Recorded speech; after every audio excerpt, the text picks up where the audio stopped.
નમસ્કાર મારા વહાલા વિદ્યાર્થી મિત્રો, આજે વાત કરીશું ધોરણ 12 અને વિષય ગુજરાતી કાવ્ય નંબર 9 ભવના અબોલા સ્વાધ્યાયનું સંપૂર્ણ સોલ્યુશન કરીશું, જે તમને પરીક્ષાની અંદર ખૂબ ઉપયોગી નીવડશે.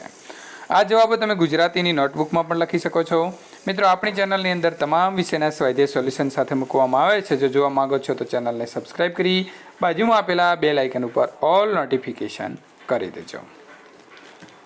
કાવ્યનું નામ છે ભવના અબોલા.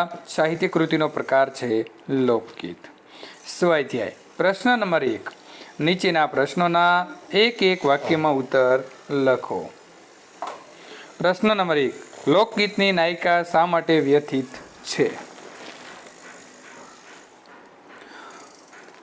ભવના અબોલા લોકગીતના નાયિકા વ્યથિત એટલે કે પરેશાન છે, કારણ કે મનાવવા છતાં એનો પતિ એની સાથે બોલતો નથી.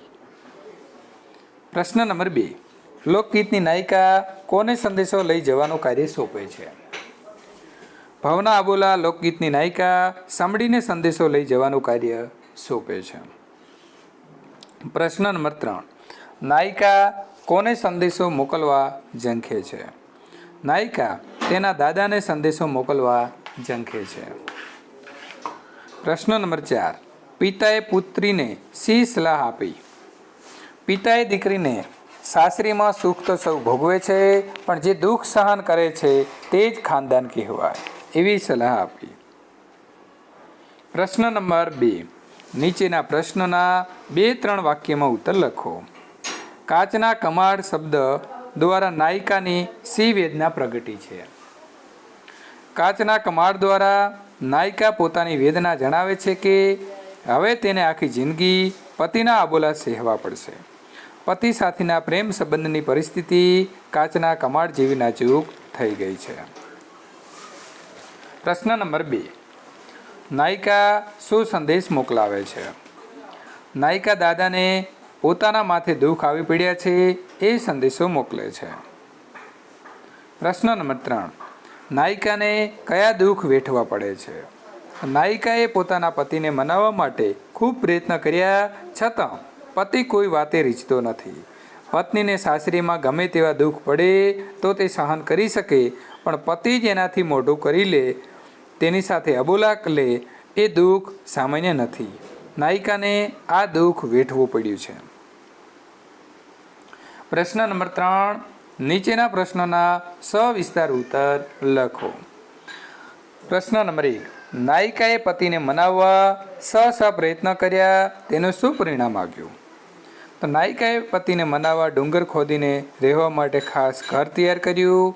એ ઘરમાં કાચના બારણા જડ્યા. તેણે અગર ચંદનના ચૂલા બનાવ્યા, તેમાં ટોપરાના બળતણ ભર્યા. તેણે ખીર બનાવવા માટે દૂધના આંધણ મૂક્યા અને એમાં 1 શેર જેટલા ચોખા ઓર્યા. આટલા પ્રયત્ન કરવા છતાં નાયિકા સાથે તેનો પતિ બોલતો નથી.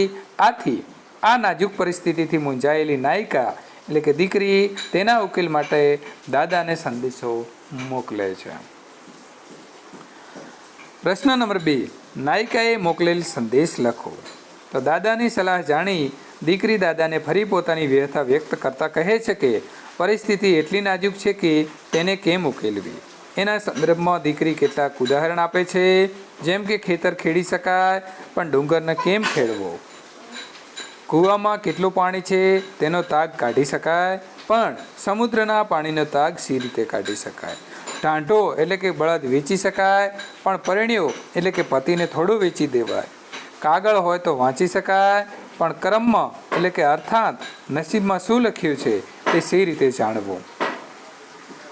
ટૂંકમાં દીકરીની વ્યથા એ છે કે સાસરીમાં ગમે તેટલા દુઃખ પડે તેને સહન કરી શકાય, પણ પતિને મનાવવાના અનેક પ્રયત્નો કરવા છતાં તેના અબોલા છૂટે જ નહીં, તો આ પરિસ્થિતિને કેમ સહેવી.